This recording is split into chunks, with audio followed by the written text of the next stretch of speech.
Hello friends, किसी ने सच ही कहा है कि अपने सपनों के लिए खुद को पागल बनाना पड़ता है। यह एप्पल के को-फाउंडर और सीईओ के बारे में बिल्कुल सही है, क्योंकि स्टीव जॉब्स जो पाना चाहते थे उसे पाने के लिए पूरी काबिलियत के साथ उसके पीछे भागे और सफलता प्राप्त की। आज के इस वीडियो में हम एप्पल के को-फाउंडर और सीईओ के बारे में जानेंगे कि कैसे वो एक साधारण परिवार से उठकर एक सक्सेसफुल बिजनेसमैन बन गए और अपने कैरियर में एक अनोखा इतिहास रचा। वो चाहे आज हमारे बीच में नहीं हैं, पर फिर भी वो हमेशा लोगों की ज़िंदगी को प्रभावित करते रहेंगे और हमें इंस्पिरेशन देते रहेंगे।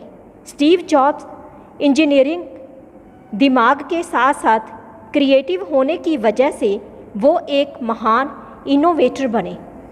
जॉब्स इन्हीं खूबियों की वजह से पर्सनल कंप्यूटर की दुनिया में क्रांतिकारी चेंजेस ला सके। इसके अलावा म्यूज़िक, डिजिटल पब्लिशिंग और एनिमेटेड मूवीज़ में भी उनकी बदौलत ही नए दौर की शुरुआत हुई।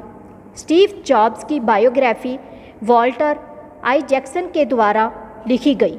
स्टीव जॉब्स बायोग्राफी लिखने के बारे में आइजैक्सन को इस तरह से कहते हैं, मैं चाहता हूं कि मेरे बच्चे मेरे बारे में जानें, क्योंकि मैं उनके साथ ज़्यादा वक्त नहीं बिता पाया।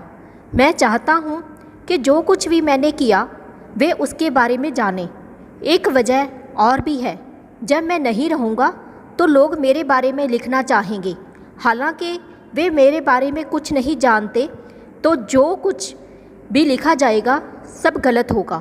इससे बेहतर है कि मैं अपनी बात खुद ही कह सकूं। स्टीव जॉब्स चाहे अब इस दुनिया में नहीं रहे, लेकिन वो हमेशा लोगों के दिलों में याद किए जाएंगे। एप्पल और पिक्सर आगे भी यूं ही टेक्नोलॉजी और आर्ट का तालमेल बनाते रहेंगे।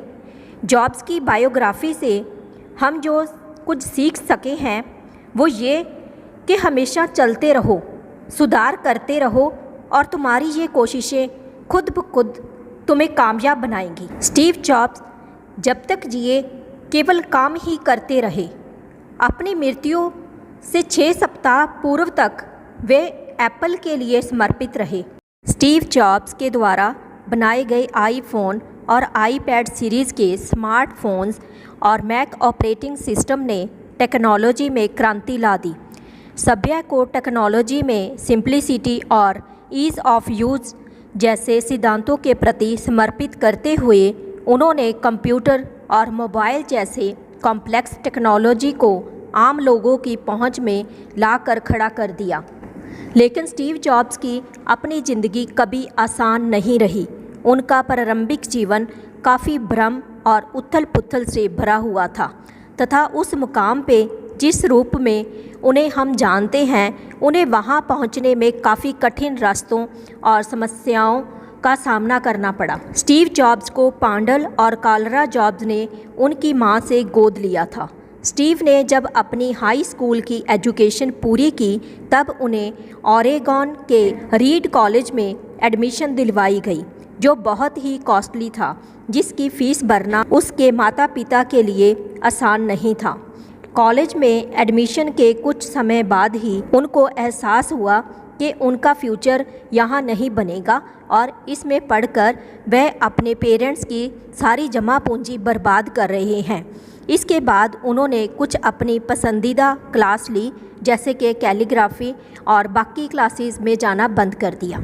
स्टीव जॉब्स की आर्थिक स्थिति इतनी ज़्यादा बुरी थी कि उन्हें अपने हॉस्टल में फर्श पर सोना पड़ता था। कोक की जिन बोतलों को पीकर लोग इधर उधर फेंक दिया करते थे, उन्हें बेचकर स्टीव अपने लिए भोजन की व्यवस्था करते थे और हर संडे को कृष्णा मंदिर जाते थे, पूजा अर्चना करने के लिए नहीं, बल्कि इसलिए कि वहाँ उन्हें भंडारे में भरपेट खाना खाने को मिल जाता था। स्टीव जॉब्स साल 1974 में 7 महीने के लिए भारत आए और बुद्ध धर्म की थोड़ी बहुत शिक्षा प्राप्त की और दिल्ली, उत्तर प्रदेश और हिमाचल प्रदेश घूमने के लिए बस यात्रा की। सिर्फ 21 साल में स्टीव ने अपने मित्र वोजनियाक के साथ मिलकर कंप्यूटर बनाने का काम शुरू किया और एप्पल कंपनी खोली और इस कंपनी के द्वारा बनाया गया कंप्यूटर का एप्पल वन का नाम दिया। 1980 तक यह कंपनी जानी मानी कंपनी बन गई और 10 साल के भीतर ही कंपनी ने 2 बिलियन का बिजनेस किया और कुल 4000 से ज़्यादा लोग उस वक्त इस कंपनी में काम करने लगे थे।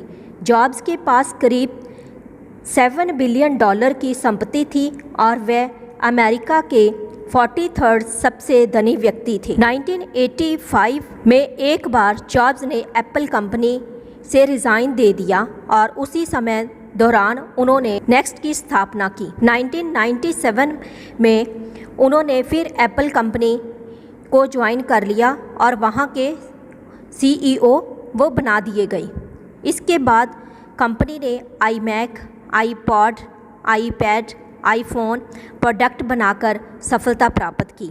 2011 में उन्होंने हेल्थ खराब होने की वजह से एप्पल कंपनी के CEO के ओहदे से रिज़ाइन दे दिया। उनको बहुत सारे अवार्ड भी दिए गए जैसे कि most powerful person in business, national medal of technology award bye US president, California hall of fame जैसे कई अवार्ड देकर उनको सम्मानित किया गया और उनका स्टैच्यू ग्राफिसॉफ्ट पार्क बुदापेस्ट हंगरी में लगाया गया। स्टीव जॉब्स के कुछ आखिरी शब्द भी इस तरह से हैं।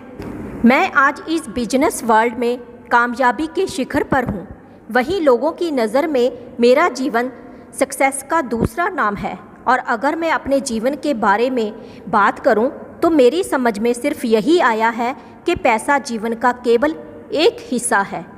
आज मैं इस बेड पर पड़े रहकर अगर मैं अपनी पूरी ज़िंदगी को याद करता हूँ तो मुझे लगता है कि ज़िंदगी से जो मुझे नाम और पैसा मिला है वो मेरे आखिरी समय में किसी काम का नहीं है। आज मैं यहाँ अंधेरे में लाइफ सपोर्टिंग मशीन की ग्रीन लाइट देख रहा हूँ, साथ ही ईश्वर को भी फील कर रहा हूँ। मुझे मौत पास आती नज़र आ रही है।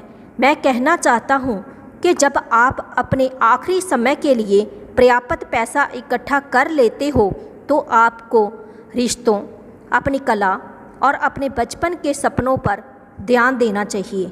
हमेशा और लगातार पैसा कमाने की आदत आपको मेरी तरह ही एक विकृत इंसान बना देगी। उन्होंने अपने जीवन में कुछ बातें कही जो आज के यूथ के लिए प्रेरणा स्रोत है। ये प्रेरणादायक बातें इस तरह से हैं। जॉब्स ने कहा कि जब कोई सबके साथ नहीं चलता, हमारे मन की बात नहीं करता तो हम तुरंत कह देते हैं ये तो पागल है, छोड़ो इसे, अपना काम करो। लेकिन जॉब्स इसे साधारण नहीं मानते, जिसे लोग पागल कहते हैं, विद्रोही कहते हैं, संकट पैदा करने वाला मानते हैं। उसमें वास्तव में कुछ असाधारण है, तभी तो वो आपसे अलग ढंग से बोल रहा है, सोच रहा है या कह रहा है। उसकी बात ध्यान से सुननी चाहिए। कुछ ना कुछ तो है, वे आपके लिए मूल्यवान हो सकता है, क्योंकि ऐसे लोग नियमों की परवाह नहीं करते। उन्हें अपने सम्मान या अहंकार की भी परवाह नहीं होती, क्योंकि वे चीज़ों को बदलने की क्षमता रखते हैं। वे दौड़ को आगे बढ़ाते हैं। आज वे अकेले हैं इसलिए पागल कहे जाते हैं। जब दुनिया उनके पीछे होगी तब वे बुद्धिमान कहे जाएंगे। स्टीव ने यह भी कहा है कि सबसे महत्वपूर्ण अपने दिल और अंतर्ज्ञान पर अमल करने का साहस करें। किसी तरह उन्हें पहले से ही पता होता है कि आप सही में क्या बनना चाहते हैं, बाकी हर चीज़ सेकेंडरी है। उन्होंने कहा कि आप अपने दिल और अपने अंतर मन की आवाज़ क्यों नहीं सुन रहे हो। आपके अंदर लक्ष्य पहले से ही निश्चित होता है, इसलिए वही करिए जो आप करना चाहते हो। और यदि वह कार्य आपको नहीं मिल रहा तो उसे ढूंढते रहिए, और जिस दिन वो आपको मिल जाएगा तो आप सभ्य ही ये जान पाओगे कि आपने करना क्या है। स्टीव जॉब्स कहते हैं कि यदि जीतना है, सफल होना है तो अकेले ही चलना होगा। आज तक दुनिया में जितने भी सितारे चमके हैं, सब अकेले ही चले हैं। वे लोगों को मोटिवेट करते थे और ये भी कहते थे कि किसका इंतज़ार कर रहे हो, आपको जिताने के लिए कोई नहीं आएगा, आपको खुद जीतना होगा। ज़िंदगी केवल समय काटने के लिए नहीं है, बल्कि जिंदा दिली के साथ जीने के लिए है। ज़िंदगी घिसटने के लिए नहीं है, बल्कि उड़ान भरने के लिए है। ज़िंदगी को बोझ मत समझिए, बल्कि मुस्कुराकर जिए। इंतज़ार मत कीजिए, लग जाइए, अकेले चलिए और इतिहास रच दीजिए। स्टीव जॉब्स भाग्य के बारे में बताते हैं कि यदि मनुष्य चाहे तो सभ्य असंभव को संभव कर सकता है। आपका भाग्य, आपके कर्म सिद्धांत, दूसरों की सहायता, ये सब अपनी जगह सही हो सकते हैं, लेकिन यह भी सत्य है कि मनुष्य अपनी संकल्प शक्ति के सहारे भाग्य को भी बदल सकता है। बहुतों ने ऐसा कर दिखाया है और बहुत लोग आज कर रहे हैं और आगे भी करेंगे। सब कुछ तुम्हारे अंदर है। अनंत शक्ति वाली सत्ता तुम्हारे अंदर निवास करती है। फिर तुम्हें किसके सहारे की ज़रूरत है? इसलिए उस कार्य में लग जाइए जिसे आप करना चाहते हैं। स्टीव जॉब्स कहते हैं कि इस बात को हमेशा याद रखना कि मैं बहुत जल्द मर जाऊंगा। मुझे अपनी ज़िंदगी के बड़े निर्णय लेने में सबसे ज़्यादा मददगार होता है, क्योंकि जब एक बार मौत के बारे में सोचता हूँ तब सारी उम्मीद, सारा गर्व, असफल होने का डर, सब कुछ गायब हो जाता है और सिर्फ वही बचता है जो वाकई ज़रूरी है। इस बात को याद करना कि एक दिन मरना है, किसी चीज़ को खोने के डर को दूर करने का सबसे अच्छा तरीका है। स्टीव जॉब्स कहते हैं, कब्रिस्तान में सबसे अमीर आदमी होना मेरे लिए मायने नहीं रखता। रात में सोते जाते वक्त कहना आज हमने कुछ शानदार किया है, ये मेरे लिए मायने रखता है। स्टीव जॉब्स बताते हैं, आपको एक ऐसा आइडिया या एक प्रॉब्लम या कुछ गलत जिसे आप सही करना चाहते हैं को लेकर एक्साइटेड होना होगा।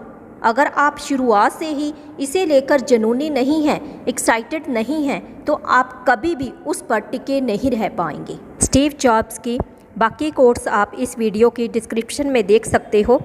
नेक्स्ट वीडियो में हम फिर मिलेंगे। धन्यवाद।